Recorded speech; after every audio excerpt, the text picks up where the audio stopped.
Exploración física del recién nacido.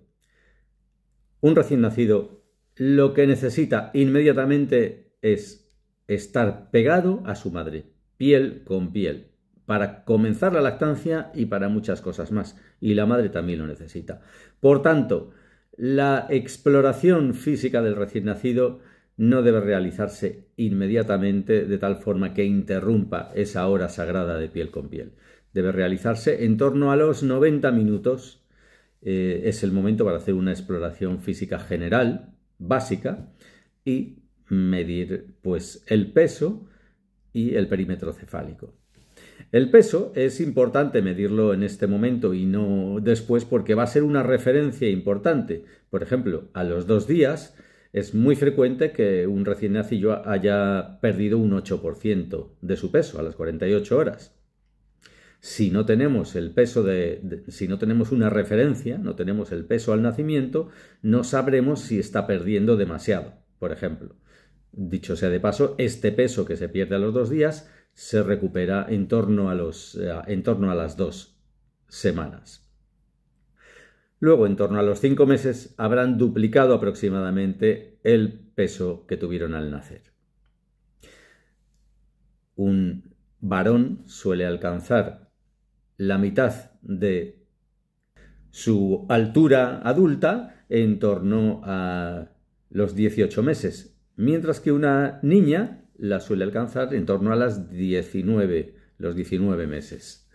La altura al nacer, la talla, no hace falta medirla inmediatamente a los 90 minutos, se puede retrasar un par de días sin ningún problema cuando ya se haga una exploración más en profundidad del recién nacido.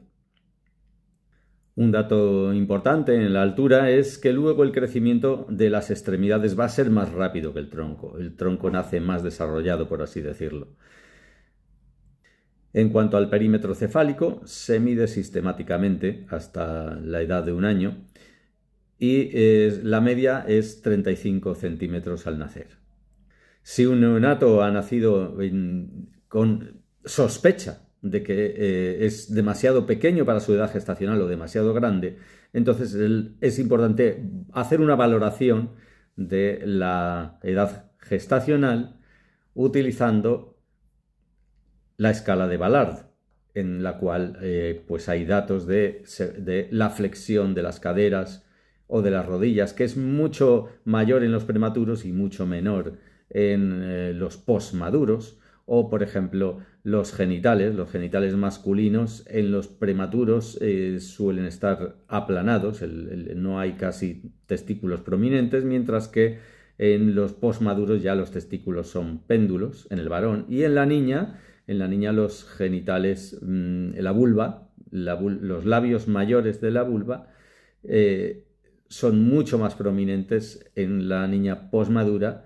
Y por el contrario, el clítoris es más prominente en la niña prematura.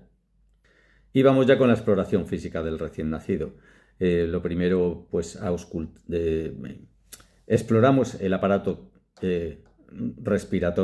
cardiorrespiratorio, mejor dicho, para ver la frecuencia cardíaca, por supuesto, que debe ser mayor de 100, la frecuencia respiratoria, que debe ser entre 40 y 60 respiraciones por minuto.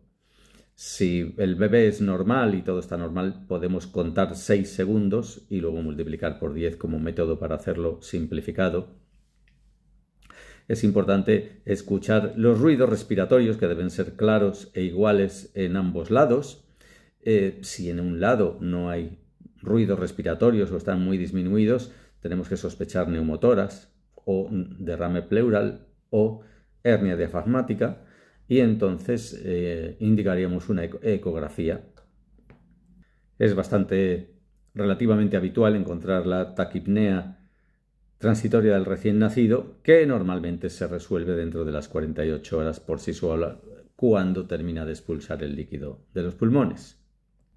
En la exploración de la cabeza es muy habitual encontrar el moldeado normal del canal del parto, y también pues hematomas o hinchazón subcutánea. Por ejemplo, el caput succedaneum es relativamente habitual, es una hinchazón subcutánea con fóvea, un edema con fóvea, y es algo habitual que se resuelve solo. Está también el cefalohematoma, que es un sangrado subperióstico, debajo del periósteo de los huesos, que se distingue porque no cruza las líneas de sutura, se restringe a un hueso o dos huesos del cráneo. Una rareza es la hemorragia subgaleal, que se distingue de los dos anteriores porque es más difusa y puede ir aumentando de tamaño o desplazándose. Esto ya es grave y en cualquier momento puede predisponer a una hemorragia o incluso a un shock hemorrágico, por lo cual habría que hacer un hemograma rápidamente. En la exploración de los ojos miramos la respuesta pupilar y nos fijamos también si existe una posible leucocoria, que es el reflejo blanco, que es un hallazgo anormal y que puede indicar la presencia de cataratas. En cuanto a los oídos, miramos su implantación, la implantación de las orejas, y miramos si hay permeabilidad en los canales auditivos. En la nariz comprobamos que hay permeabilidad. En la boca comprobamos que no haya dientes. A veces existen dientes neonatales que muchas veces no hace falta extraerlos, no hay que hacer nada. También podemos palpar si hay hendiduras en las encías o en el paladar o si hay algún quistecito. Nos fijamos en que la lengua sobresalga de la encía inferior, porque de lo contrario podemos estar ante un caso de frenillo lingual que puede llegar a requerir una frenectomía si la lactancia no funciona bien. Hay muchos hallazgos cutáneos que pueden ser normales, pero de los que conviene que tomemos nota. El recién nacido suele tener una coloración general rosada y puede estar cubierto de el vermis caseoso, el unto sebáceo. Puede haber petequias, por ejemplo, en la cara, como pequeño traumatismo del parto. Puede haber un eritema o un exantema benigno. Puede haber pápulas benignas. Puede haber lesiones papulares blancas, que se llama la milia, que se resuelve en las primeras semanas. Y puede haber manchas en coloración vino de Oporto o nevus flammeus, de las que debemos tomar nota si palidecen o no palidecen a la presión.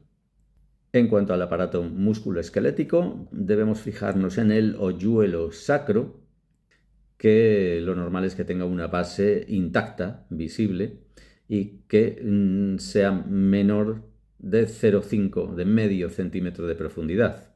Es un hallazgo común y, bueno, pues ocurre en 2 al 5% de los casos. Si es más profundo que eso, debemos derivar para una exploración especializada en búsqueda de otros posibles signos de defectos de cierre del tubo neural. Debemos confirmar que sale meconio por el ano, que ha habido expulsión de meconio, pero que no ha habido expulsión de meconio por la vagina en caso de una niña. Como parte de la exploración musculoesquelética, realizaremos la maniobra de Barlow y la de Ortolani para buscar una displasia de cadera. La maniobra de Barlow es llevar la rodilla a la línea media y empujar el miembro inferior hacia atrás para luxar la cadera, y vemos si es luxable. Y la maniobra de Ortolani es, al contrario, abducir la cadera y hacer una presión anterior para reponer la cadera en su sitio. Y por último, la valoración neurológica del recién nacido pues incluye valorar el tono, valorar el nivel de alerta y valorar los reflejos más básicos, como son el reflejo de Moro, por el cual el recién nacido hace un gesto de sobresalto abriendo los brazos al sentir que se le deja caer. El reflejo de búsqueda, que al tocar la mejilla con la parte lateral del labio, gira la cabeza. O el reflejo de succión, por el que al tocar con un chupete, pues intenta intenta mamar.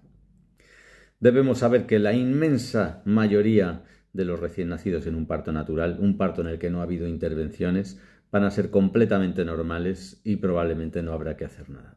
Pero si encontramos cualquier signo alterado, cualquier signo que no es normal, pues debemos remitir a ese neonato a una consulta especializada de neonatología.